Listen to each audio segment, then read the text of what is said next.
पढ़ेंगे BSc second year का thermodynamics unit first का टॉपिक है थर्मोडायनेमिक्स, जिसमें आप लोग पहले जो टॉपिक है वो आज हम पढ़ने वाले हैं वो है हेस का स्थिर ऊष्मा संकलन नियम, Hess law of constant heat summation. और फिर उसके हम क्या पढ़ेंगे, सेकंड जो है वो हमारा इसके एप्लीकेशंस हम पढ़ेंगे कि हेस लॉ के एप्लीकेशंस हमारे पास क्या क्या होते हैं, है ना। तो देखो ये जो मैंने एक डायग्राम बना रखा है, ये एक है, पहले हम इसकी डेफिनेशन देख लेते हैं। देखो क्या होता है, इस नियम के अनुसार यदि किसी रासायनिक परिवर्तन को एक या अधिक पदों में दो या दो से अधिक विभिन्न प्रक्रमों से किया जाए तो संपूर्ण परिवर्तन में ऊष्मा या अवशोषित ऊष्मा का परिणाम समान होता है, चाहे परिवर्तन किसी भी प्रक्रम से किया जाए। According to this law, if the chemical changes is made in two or more different processes in one or more terms, if possible, the amount of heat emitted or the absorbed in the entire change will be the same, regardless of the process of change. देखो इसके अंदर हम क्या पढ़ने वाले हैं, देखना है हेस लॉ क्या हमें कहता है। आज हमारा जो टॉपिक है वो है थर्मोकेमिस्ट्री।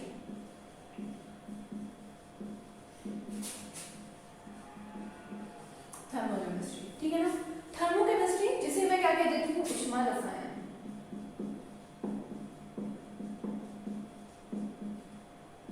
ऊष्मा रसायन कह रही हूँ, ठीक है ना। देखो इसके अंदर क्या हो रहा है, कुछ भी नहीं है, इतनी बड़ी डेफिनेशन का जो हेस लॉ हम पढ़ रहे हैं, हेस लॉ जो हम पढ़ रहे हैं, देखो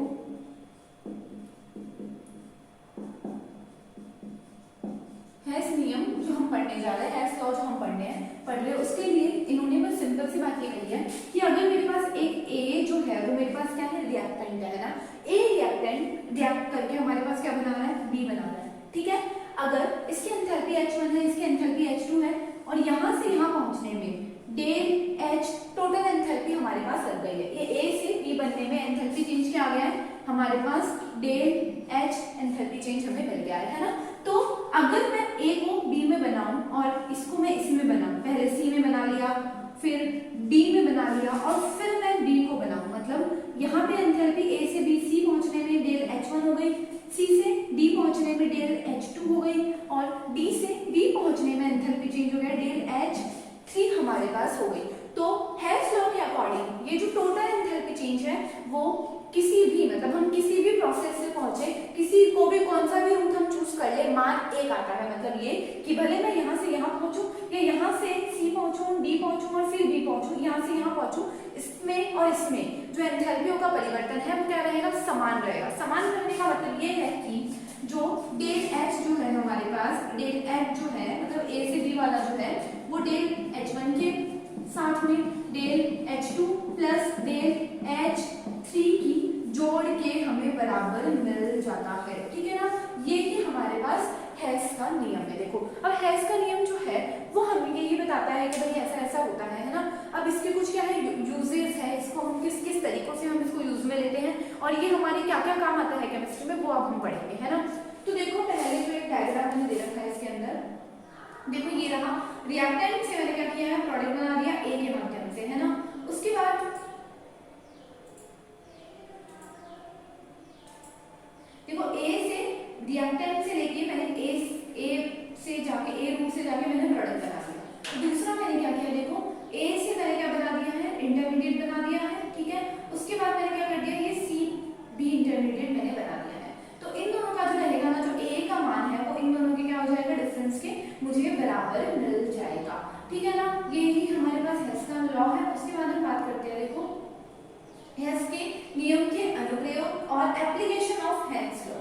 जो पहला है वो है हमारे पास calculation of heat of formation. देखो एक एग्जाम करते हैं, इसके पहले हम लोग क्या करते हैं, कुछ एग्जांपल्स देख लेते हैं कि भाई हेस लॉ क्या होता है और हम इसे किस तरीके से देखते हैं। देखो इसके एग्जांपल मैं आप लोगों को बताती हूँ, देखना एक बार इसे।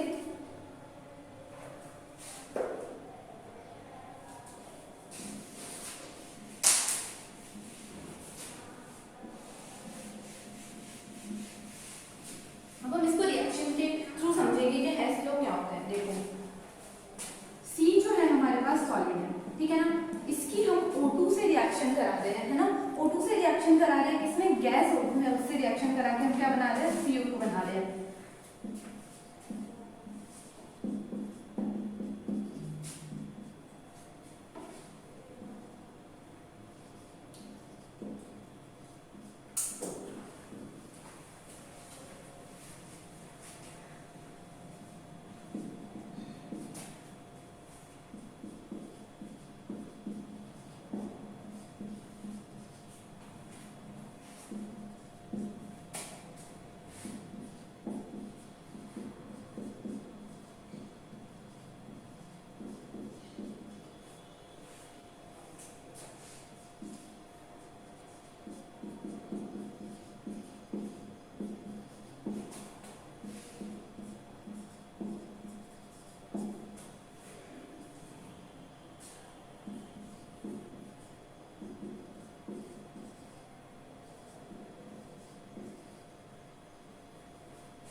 अगर मैंने C और C की रिएक्शन मैंने मतलब कार्बन की रिएक्शन मैंने करा दी है ऑक्सीजन से O2 से मैंने कराई है और मेरे पास CO2 बन गया है ना, तो इस पूरी अभिक्रिया में मुझे एंथैल्पी क्या मिल गई है, ये -393.51 मुझे किलोजूल एंथैल्पी मिल गई है ना। उसके बाद मैं बात करती हूँ कि अगर मैंने एक तो मैंने ये वाला पाथवे अपना लिया, मतलब ये पहला पाथवे मैंने अपना लिया जिसमें मैंने इन दोनों की क्रिया करके ये बना लिया है ना। दूसरा पाथवे मैं क्या कर रही हूँ कि पहले मैंने कार्बन की रिएक्शन हाफ O2 से कराई है ना, उसके बाद मैंने इससे CO बना लिया, ठीक है, ये दूसरा पाथवे है, CO बना लिया। अब ये जो CO है ये हाफ O2 से रिएक्शन करके CO2 बना रहा है मेरे पास है ना, और इसमें जो एंथैल्पी चेंज है वो मुझे मिल गया -110.53 किलोजूल मिल गया।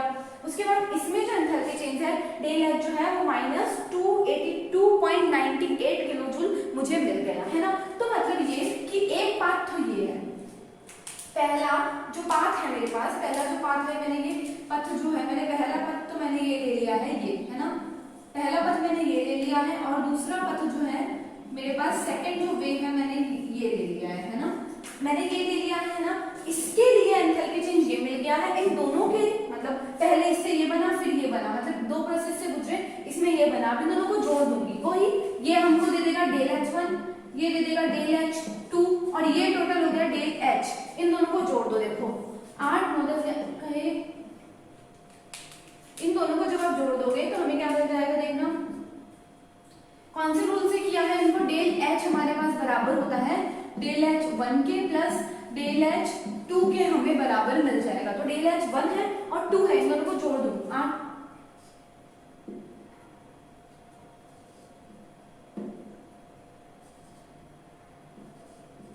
देखो आपको ये वैल्यू मिल गई, इसका मतलब क्या हुआ, देखो ये हमारे पास था -393.51 मिल गया और ये जोड़ के भी हमें -393.51 मिल गया। मतलब ये हेस लॉ के अनुसार ये होता है कि अगर मैं CO2 को भले इस प्रोसेस से बनाऊं या मैं इसको इंटरमीडिएट के थ्रू बनाऊं, दोनों का जो जोड़ है वो और दोनों का जो मान है वो मुझे क्या मिलता है, बराबर मिलता है। ये हमारे पास हेस का नियम है। अब हम इसके एप्लीकेशंस देख लेते हैं, स्लाइड में देखते हैं एक बार। पहला जो हमारा एप्लीकेशन है वो है calculation of heat of formation. Heat of formation की हम कैलकुलेशन कर रहे हैं, है ना। तो देखो क्या है कि भाई देखो मैं इसी एग्जांपल में आप लोगों को ये चीज समझा रही हूँ कि देखो इसी के अंदर अगर आपको मैंने क्या कर दिया, ये दे दिया है हीट ऑफ फॉर्मेशन आपको कैलकुलेट करनी है। देखो अगर आपको ये मान नहीं दिया है, ठीक है, ये मान आपको नहीं दिया है ना, अगर ये मान नहीं दिया है आपको और ये मान आपसे क्वेश्चन में पूछ लिया है कि भाई ये पेपर में पूछा है आपसे, है ना, पहला ये चल रहा है हमारा एप्लीकेशन हीट ऑफ फॉर्मेशन की या फिर संभवन ऊर्जा की गणना, है ना। तो अगर आपको इन दोनों के मान दे दिए, आपको इन दोनों के मान पता है और लेकिन आपको इसका मान नहीं दिया है, डायरेक्ट इसका मान, तो अगर आप क्या कर सकते हो, आप लोग क्या कर सकते हो, इन दोनों को जोड़कर आप इसकी फॉर्मेशन हीट ऑफ फॉर्मेशन की कैलकुलेशन कर सकते हो। तो यही है कि अगर आपको ये दोनों मान दे दिए और ये नहीं दिया तो आप हीट ऑफ फॉर्मेशन की कैलकुलेशन कर सकते हो। या फिर ऐसा हुआ कि ये वाला मान दे दिया -393.51 आपको दे दिया और इनमें से कोई मान नहीं दिया, है ना, तो आप इसकी गणना भी कर सकते हो। देखो ये 1 है, ये 2 है, तो यहाँ पर तो ये हो जाएगा हमारे पास -393.51 हो जाएगा, एक मान हो जाएगा -110.53 हो जाएगा, प्लस डेल H2 हमारे पास खाली रह जाएगा, इसको यहाँ से यहाँ लेके चले जाओगे तो सॉल्व करने में आपको इस वाले की गणना कर सकते हो। इसका मतलब ये कि जब भी आपको स्टेप की रिएक्शन के मान पता हो तो आप इसकी एंथैल्पी गणना कर सकते हो, हीट ऑफ फॉर्मेशन की संभवन ऊष्मा की आप गणना कर सकते हो। यही हमारे पास क्या है, हेस का पहला एप्लीकेशन है, संभवन ऊर्जा की गणना, ठीक है ना। उसके बाद हम बात करते हैं, उसके बाद देखो हम बात करते हैं सेकंड है संक्रमण ऊष्मा की गणना, calculation of heat of transition की हम बात करते हैं। देखो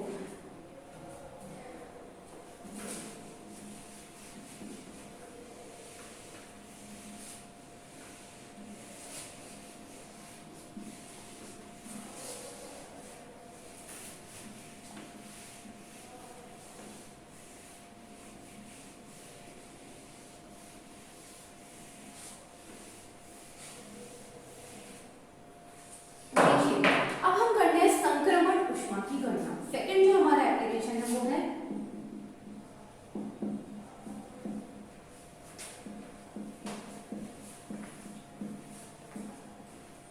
ऊष्मा की गणना, या फिर मैं कह दूं कैलकुलेशन ऑफ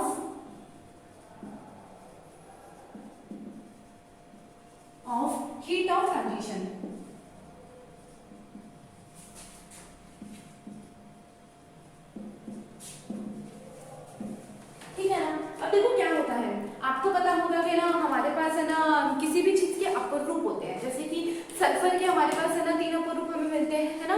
वैसे ही क्या होता है, वैसे ही हम सल्फर के अपर ग्रुप की बात कर सकते हैं, तो हमें ये अपर ग्रुप मिलते हैं, या फिर कह सकते हैं हमें इनसे आइसोमॉर्फ्स मिलते हैं, है ना। तो अगर आपको इनको क्या करना है, एक दूसरे में कन्वर्ट करना है ना, तो इनके कन्वर्ट करने में भी ऊष्मा में कुछ परिवर्तन आया होगा, एंथैल्पी में कुछ परिवर्तन आया होगा।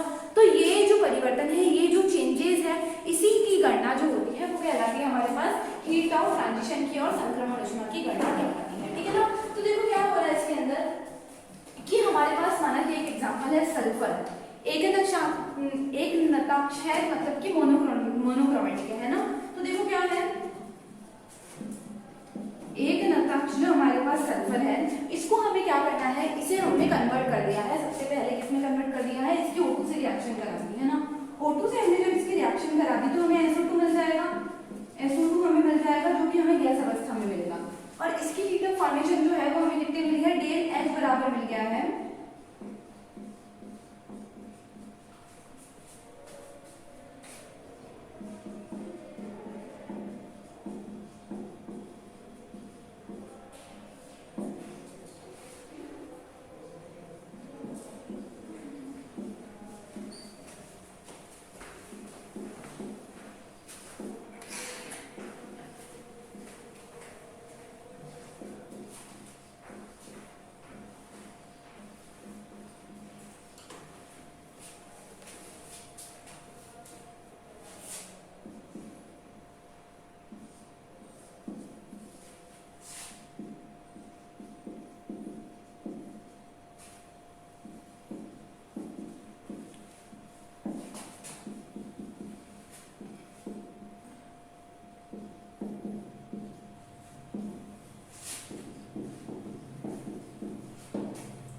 देखिए क्या हो रहा है यहाँ पे, माना कि सबसे पहले आपने क्या किया, एक नताक्ष ने सल्फर ले लिया है ना। एक नताक्ष सल्फर जो होता है उसके अंदर क्या होता है, उसकी जब आपने O2 से रिएक्शन करवा दी गैस अवस्था में, O2 से रिएक्शन पर इन्होंने SO2 बना दिया, और इस SO2 के बनने के लिए हमें एंथैल्पी कितनी लग गई, -300 किलोजूल हमें एंथैल्पी लग गई। उसके बाद हम बात करते हैं कि अगर हमने सल्फर ले लिया है विषमताक्ष, उसकी O2 से रिएक्शन करा दी, SO2 बन गया, और इसकी एंथैल्पी हमें कितनी मिल गई है, इतनी मिल गई है -297.50 हमें एंथैल्पी मिल गई है। इसका मतलब जब मैं एक नताक्ष सल्फर को विषमताक्ष में परिवर्तित करूंगी, इसको इसमें परिवर्तित करूंगी, चेंज करूंगी, तो क्या होगा, देखो इसकी होती है हमारे पास -297.5 और इसकी होती है -300, है ना। तो मैं अगर इसमें से इसको घटा दूं, इस विषमताक्ष वाले में से इसको घटा दूं, तो हमें कितना मान मिल जाएगा, 0.+2.5 किलोजूल हमें मान मिल जाएगा। इसका मतलब संक्रमण ऊष्मा मैंने आपको बता दी क्या होती है, एक अपर ग्रुप को दूसरे अपर ग्रुप में परिवर्तित करने के लिए, एक आइसोमॉर्फ को दूसरे अपर ग्रुप में परिवर्तित करने के लिए जो ऊष्मा लगती है, जो उतनी ऊष्मा की आवश्यकता होती है, वो हमारे पास क्या कहलाती है, संक्रमण ऊष्मा या फिर हीट ऑफ ट्रांजिशन कहलाती है, ठीक है ना। तो मतलब क्या हुआ, इसका इसमें ट्रांजिशन हो गया, इसका इसमें संक्रमण हो गया, इसके लिए आवश्यक ऊष्मा इसको में से इसको घटा देंगे। हमें इन दोनों के मान पता है कि इनके मान क्या आते हैं, इनके मान हमें पता है, तो इसमें से इसका मान अगर मैं घटा दूंगी तो मुझे इसके लिए मान मिल जाएगा +2.5 किलोजूल हमें मान मिल जाएगा। तो ये हो गया हमारे पास सेकंड एप्लीकेशन। स्लाइड में देखते हैं, देखो calculation of heat of hydration. देखो हीट ऑफ हाइड्रेशन आप लोगों को पता होगी क्या होता होगा कि ना, क्या होता है कि जब भी कोई तत्व होता है, मतलब जब भी कोई लवण होते हैं, लवण जो होते हैं उनकी अभिक्रिया जब जल से कराई जाती है ना, तो जल से करा देने पर क्या होता है, कुछ ऊर्जा मुक्त होती है, कुछ ऊष्मा मुक्त होती है, मतलब ये ऊष्माक्षेपी अभिक्रिया दर्शाते हैं, एक्सोथर्मिक रिएक्शंस ये दर्शाते हैं, है ना। तो ये जो मुक्त हुई जो ऊष्मा है, ये लवणों की जल से क्रिया होने पर जो ऊष्मा मुक्त होती है ना, उसी को हम बोलते हैं जल योजन ऊष्मा, मतलब जल के जुड़ने पर मुक्त हुई ऊष्मा। मतलब कैलकुलेशन ऑफ हीट हाइड्रेशन हम कर रहे हैं, है ना। तो इस प्रकार के मतलब किसी भी निर्जल लवण के मतलब ऐसा लवण डिहाइड्रेटेड जो लवण है, डिहाइड्रेटेड जो सॉल्ट है जिसमें पानी नहीं है, उसके एक मोल की अगर मैं अभिक्रिया कराती हूँ, अगर उसके 1 मोल की मैं जल से अभिक्रिया कराती हूँ, तो जल से अभिक्रिया पर जो ऊष्मा मुक्त होती है उसी को हम कह देते हैं जल योजन ऊष्मा या फिर हीट ऑफ हाइड्रेशन कह देते हैं, है ना। देखो यहाँ पे बहुत अच्छा सा सॉल्ट है हमारे पास, आप लोगों ने नाम सुना होगा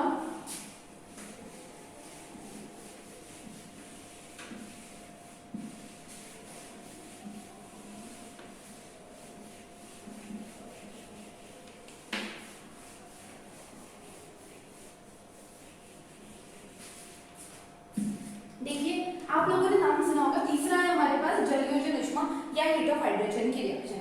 देखो क्या होता है, CuSO4 सॉलिड है, सॉल्ट है, ये हमारे पास लवण बोलते हैं जिसे हम सॉल्ट भी बोल देते हैं, ठीक है ना। इसकी रिएक्शन जब मैंने 5 जल के अणुओं से करवाई, 5 जल के अणुओं से करवाई तो जल जो है वो इसके साथ क्या हो जाएगा, बुझ जाएगा, इसकी चिप मतलब इसके साथ इसमें जल योजित हो जाएगा, जल इसके चारों तरफ जुड़ जाएगा, तो इससे हमें क्या मिल जाएगा, यहाँ पे एक CuSO4 5H2O हमें मिल जाएगा, है ना। तो इस जल के जुड़ने के लिए, इस जल के जुड़ने पर जो ऊष्मा मुक्त हुई है उसे हम क्या कहते हैं, ये AH, वो क्या कहलाती है हमारे पास, जल योजन उष्मा। इस ऊर्जा जो मुक्त हुई है उसको कहते हैं हम जल योजन उष्मा, या फिर जिसे हम कहते हैं हीट ऑफ हाइड्रेशन।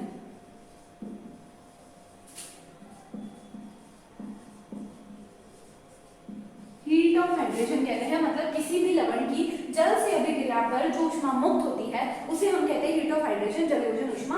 ये 5H5 इसमें जुड़ गया, इसके अंदर मुक्त ऊष्मा ΔH बराबर हो जाएगी हमारे पास -78.51 किलो जूल ऊष्मा हमें मुक्त होती हुई मिल जाएगी। ये क्या है, इसकी CuSO4 की जलयोजन उष्मा हमें मिल जाएगी। उसके बाद देखिए हम पीपीटी में देखते हैं, फोर्थ जो है वो हमारे पास है अभिक्रिया की एंथैल्पी का निर्धारण, मतलब किसी भी अभिक्रिया के होने पर उसकी एंथैल्पी में क्या परिवर्तन हो रहा है, कितने नए बंध बन रहे हैं और कितने नए बंध टूट रहे हैं, इस पर निर्भर करेगा ये मान, है ना। मतलब देखो किसी भी रिएक्शन की जो एंथैल्पी है उसकी गणना अगर हमें करनी है तो हम क्या करेंगे, उसके बॉन्ड्स कितने नए बने हैं और कितने टूटे हैं उनकी गणना हम कर देंगे। देखो इसके अंदर हमें क्या करना है, फोर्थ जो पॉइंट है वो हमारे पास है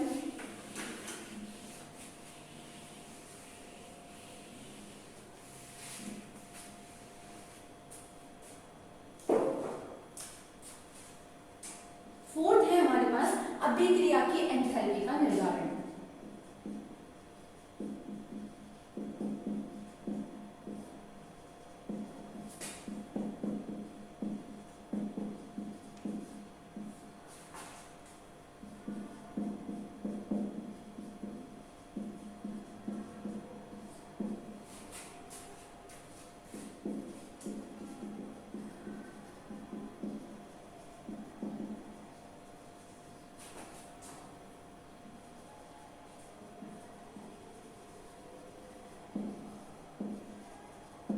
देखो अगर मैं बात कर रही हूँ, मैंने इथीन ले लिया है ना, C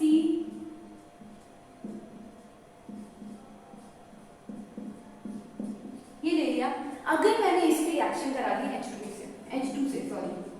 H2 से अगर मैंने इसकी रिएक्शन करा दी तो ये इससे जाके जुड़ जाएगा,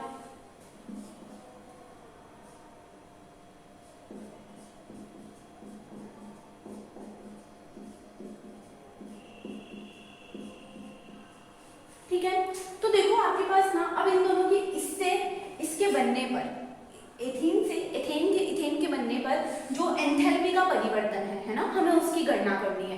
तो देखो क्या है, आप लोगों को मैंने एक चार्ट दिया है पीपीटी में, अभी दिखा दूंगी मैं आपको। इन बंध की जो ऊष्मा जो होगी, इस बंध की कुछ ना कुछ ऊर्जा होगी, उनके मान हमें दे रखे हैं, है ना। इस बंध की भी कुछ ऊर्जा होगी, उनके मान दे रखे हैं, और इन बंधों के भी मान हमें दे रखे हैं, है ना। तो देखो यहाँ पे क्या है, यहाँ पे 4 H बॉन्ड है, 4 CH बॉन्ड है, यहाँ पे है ना 4 CH बॉन्ड है। यहाँ पे कितने हैं हमारे पास, 3 और 3 6 CH बॉन्ड है, मतलब 2 नए CH बॉन्ड बने हैं। मतलब ये 4 से 4 तो मैं कैंसिल कर दूं, 2 नए CH हमारे पास यहाँ बंध बन गए हैं, 2 CH बंध यहाँ नए बन गए हैं, है ना। यहाँ पे क्या हो रहा है, C डबल बॉन्ड C है, मतलब 2 C triple C double bond C हमारे पास 2 है ना। और यहाँ पे एक H बॉन्ड है ना, ये भी टूट रहा है, यहाँ पे 2 CH बॉन्ड है, जो कि इसमें क्या हो रहा है, एक बंध में परिवर्तित हो रहा है ना। तो देखो यहाँ पे एक CH बॉन्ड रह जाएगा हमारे पास, यहाँ पे एक CC बंध है, और यहाँ पे क्या है, ये है, मतलब यहाँ पे तो 2 डबल C बंध टूट रहे हैं, वहाँ पे एक C और C बंध बन रहा है। तो हम क्या करेंगे, देखो जो चीजें कट रही थी, मतलब यहाँ पे था 4 CH था, और यहाँ पे कितना था हमारे पास 6 CH था, है ना। तो इस 4 से 4 कट गया और बच गया 2 CH बच गया, ठीक है ना, यहाँ कुछ नहीं बचा। तो मतलब अब इन बंधों के मानों में से और इन बंधों के मानों में से इनके जितने भी इनकी जो बंध ऊर्जा होगी उनको और इसकी बंध ऊर्जा को मैं जोड़ दूं, मतलब अभिकारक की बंध ऊर्जा को मैं जोड़ दूं, बाद इसमें से मैं जब इसको घटा दूंगी तो मुझे क्या मिल जाएगा, अभिक्रिया की ऊष्मा मुझे मिल जाएगी, मतलब अभिक्रिया की एंथैल्पी जो चेंज है वो मुझे मिल जाएगा। देखो ये चार्ट दे रखा है आपके इसमें पीपीटी में, देखो ये रहा, इसके अंदर मैंने क्या कर रखा है, सारे बंधों के मान दे रखे हैं और इन बंधों का सबका वैल्यूज दे रखी है पास में, है ना। आपको सारी याद नहीं रखनी है, जो आपको मतलब एग्जाम्पल्स जो कराए जा रहे हैं ना उनके मान आपको बस याद रख लेने हैं, सबके मान आपको याद नहीं रखने हैं, है ना। अब देखो आप लोगों को क्या करना है, मैं क्या करूंगी, देखो अब इसके अंदर से इसमें से इसके मान में घटा दूंगी, तो डेल एच अभिक्रिया के लिए, रिएक्शन के लिए मुझे कितनी मिल जाएगी, देखना 2 इसकी एंथैल्पी C की एंथैल्पी, ठीक है ना, साथ में +1 H की एंथैल्पी, ठीक है ना। इसमें से मैं घटा दूंगी उस वाले को, माइनस इनको जोड़ दिया, माइनस इसको घटा दूंगी, है ना। तो देखो 2C बॉन्ड H की एंथैल्पी, ठीक है, +1C बॉन्ड C की एंथैल्पी,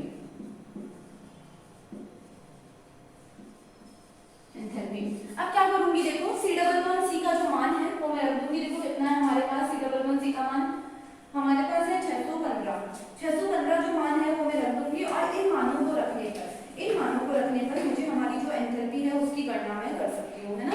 डबल बॉन्ड को घटा देने पर आप लोग, है ना, सारणी से इनके मान देख लेना, मतलब इस एंथैल्पी का मान कितना है ये, HH का मान कितना है ये, और फिर CH के बंध का मान कितना है ये भी, और CC के बंध का मान कितना है ये भी।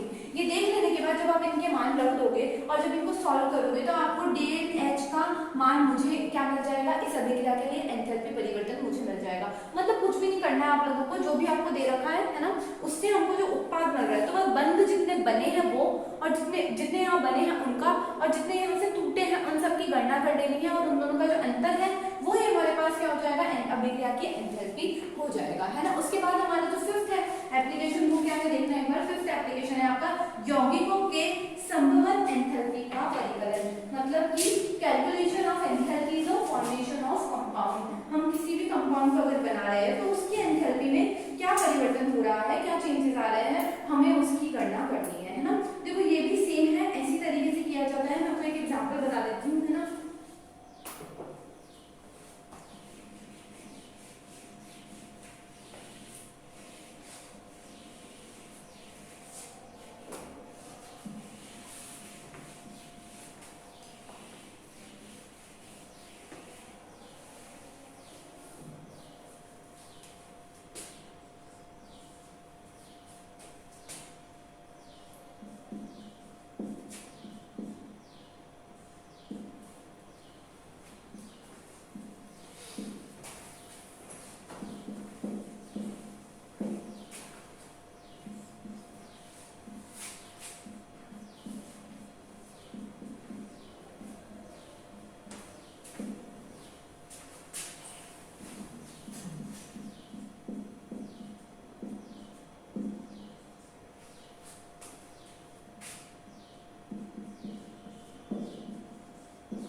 कार्बन ले लिया गैस अवस्था में, हमने हाइड्रोजन ले लिया गैस अवस्था में, ऑक्सीजन ले लिया, इनकी अभिक्रिया करके हमने क्या बना दिया, एसीटोन मैंने बना दिया, है ना। अब देखो ये जो है आपको पता है हाइड्रोजन जो है वो एनवायरमेंट में प्राकृतिक रूप से ऐसे नहीं मिलता है, वो हमें H2 की फॉर्म में मिलता है। तो 3H2 को मैंने क्या किया है, मतलब 3H2 है, मतलब यहाँ पे H और H बंध है, इनको मैंने क्या किया, तोड़ दिया है, और मैंने क्या बना दिया, ये बना दिया।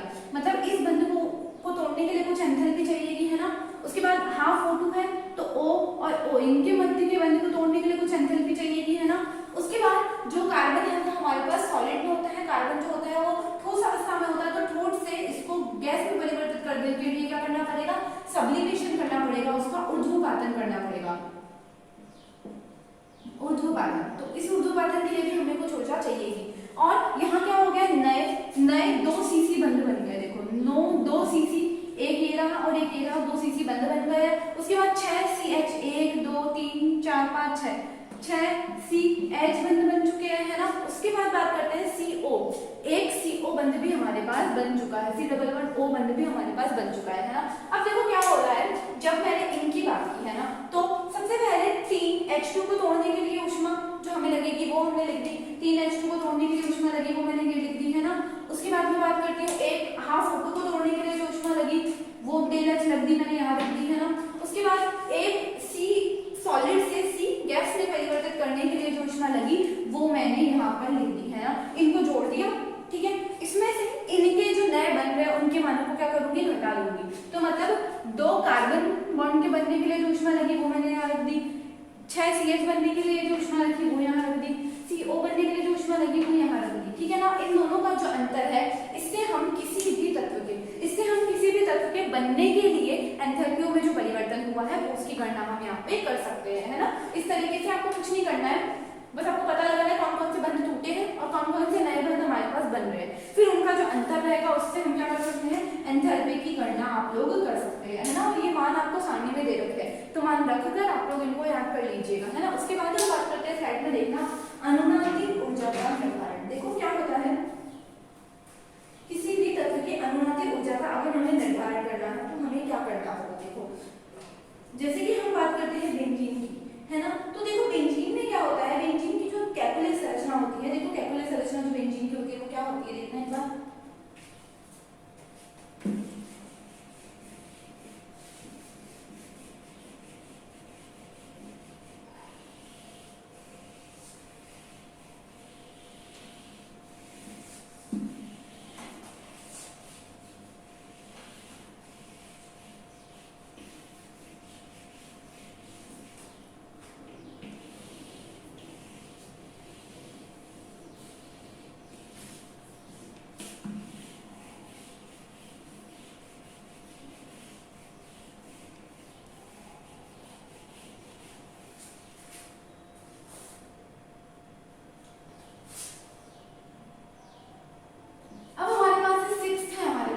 अनुनादिक ऊर्जा की गणना। देखो बेंजीन जो होता है उसकी कैपिलरी संरचना ये होती है।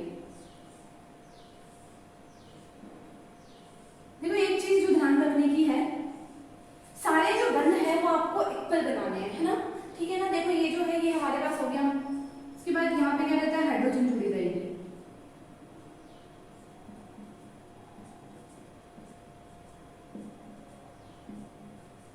तो अगर मुझे कहा जाए इस अणु की एंथैल्पी की मुझे गणना करनी है ना, इस अणु की एंथैल्पी की मैंने गणना कर दी, तो देखो इसमें कितने सीसी बंध है, एक सिंगल बॉन्ड कितने हैं, 1 2 3 4 5 और 6 तो सीसी बंध है हमारे पास। सी सिंगल बॉन्ड सी कितने हैं मेरे पास, 6 हो गए मेरे पास, है ना।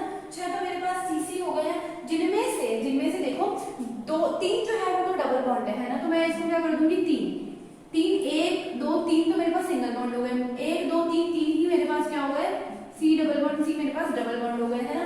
6 मेरे पास हो गए सी एच बॉन्ड, 6 जो है मेरे पास कितने हो गए, सी एच बंध मेरे पास हो गए, है ना। अब आपको पता है सीसी बंध की गणना क्या होती है, सीसी बंध का बंध ऊर्जा क्या होती है, बंध की एंथैल्पी क्या होती है वो आपको पता होनी चाहिए, वो मान हम यहाँ रख देंगे, ठीक है ना। सी डबल बॉन्ड सी बंध की जो एंथैल्पी होनी चाहिए उसका मान हम यहाँ रख देंगे, सी एच बंध की जो एंथैल्पी है उसका मान हम यहाँ रख देंगे, ठीक है ना। तो देखो मान यहाँ रख देते हैं हम इनके, सीसी बंध की जो होती है वो हमारे पास एंथैल्पी हो जाएगी 347.3, ठीक है। उसके बाद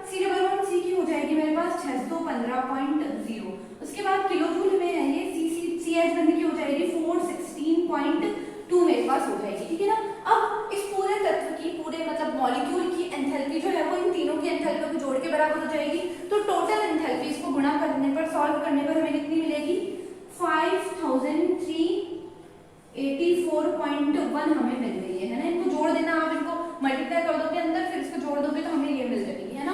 तो मतलब हमें कैलकुलस संरचना के अकॉर्डिंग हमारी एंथैल्पी कितनी मिलनी चाहिए थी, 5384.1 हमें मिलनी चाहिए थी, ठीक है ना। लेकिन हमने क्या किया, इसकी ऊर्जा को, किसी बेंजीन को लिया हमने, और बेंजीन को लेने के बाद मैंने उसकी क्या की, कैलकुलेट की, एक्सपेरिमेंटल प्रायोगिक रूप से मैंने क्या की, इसकी ऊष्मा कैलकुलेट की। तो इसकी ऊष्मा मुझे कितनी मिलती है पता है, इसकी ऊर्जा मुझे मिल रही है, इस ये जो मान है इससे कम मिल रही है, ये मुझे मिल रही है 5351 किलो जूल ऊष्मा मुझे मिली है ना। मतलब एक्सपेरिमेंटल जो डाटा है वो हमें ये कहता है, जबकि हम जो कैलकुलेट करते हैं एंथैल्पी से वो ये कहता है ना। तो कहने का मतलब ये है कि ये बेंजीन की कैलकुलेट संरचना है, ये बेंजीन की कौन सी संरचना है, कैलकुलेट संरचना, और ये क्या है, वास्तविक बेंजीन है, ठीक है ना, वास्तविक बेंजीन है। तो इनका जो अंतर है वो अप्रॉक्स है हमारे पास कितना, 151 समथिंग का हमारे पास अंतर हमें मिला है ना, 151 किलो जूल का अंतर हमें मिला है। तो ये जो अंतर है ना, ये अंतर जो है वो क्यों आया है कि मतलब इसका मान जो है वो उस वाले से कम है, मतलब हम जो कैलकुलेट से कम है। इसका मतलब ये कि जो बेंजीन की संरचना है वो कैलकुलेट नहीं होती है ना। ओरिजिनल जो बेंजीन है वो ऐसा नहीं होता जैसे इसमें दर्शाया गया है। ओरिजिनल बेंजीन कैसा होता है आप सबको पता है, इसमें अनुनाद होता है, अनुनाद होता है, ये बॉन्ड यहाँ जाता है, ये बॉन्ड यहाँ जाता है, ये बॉन्ड यहाँ जाता है ना। तो मतलब डबल बॉन्ड रोटेट करता रहता है, ऐसे स्टेबल नहीं रहता, और इस तरीके से हमें ये मान नहीं मिलते, ये मिलते हैं। क्यों मिलते हैं, क्योंकि बेंजीन में अनुनाद होता है। और आप लोग जानते होंगे कि अनुनाद के कारण किसी भी संरचना की, किसी भी परमाणु की, किसी भी अणु की जो ऊर्जा है वो पहले वाले से क्या हो जाती है, कम हो जाती है ना। जो उसका ओरिजिनल है, जो होनी चाहिए थी, उससे कम हो जाती है। क्यों, क्योंकि अनुनाद किसी भी तत्व को अतिरिक्त स्थायित्व देता है ना। तो मतलब जितना कम ऊर्जा का मान होगा उसका स्थायित्व भी उतना ही ज्यादा होगा। इसका मतलब ये कि ये जो वास्तविक जो बेंजीन है उसमें क्या होता है, अनुनाद होता है, रेजोनेंस होता है। रेजोनेंस की वजह से इसकी जो ऊर्जा आती है और इसका जो स्थायित्व है, इसका स्थायित्व कैलकुलेट वाले से ज्यादा होता है, ठीक है ना। और इसकी जो ऊर्जा आती है वो कैलकुलेट वाले से, जो हम कैलकुलेट करते हैं उससे ज्यादा आती है। तो हम क्या कर सकते हैं, इसके आधार पर, मतलब ये गणना हमने कर ली, एक्सपेरिमेंटल डाटा हमने ले लिया, इन दोनों के अंतर को ज्ञात करके हम क्या कर सकते हैं, अनुनादी ऊर्जा की गणना हम कर सकते हैं। इसका मतलब हम इस जो मतलब हमारा जो एंथैल्पी का जो कॉन्सेप्ट है, हेस का जो लॉ है, उसको हम क्या यूज में ले सकते हैं, एंथैल्पी की गणना करने के लिए हम यूज में ले सकते हैं।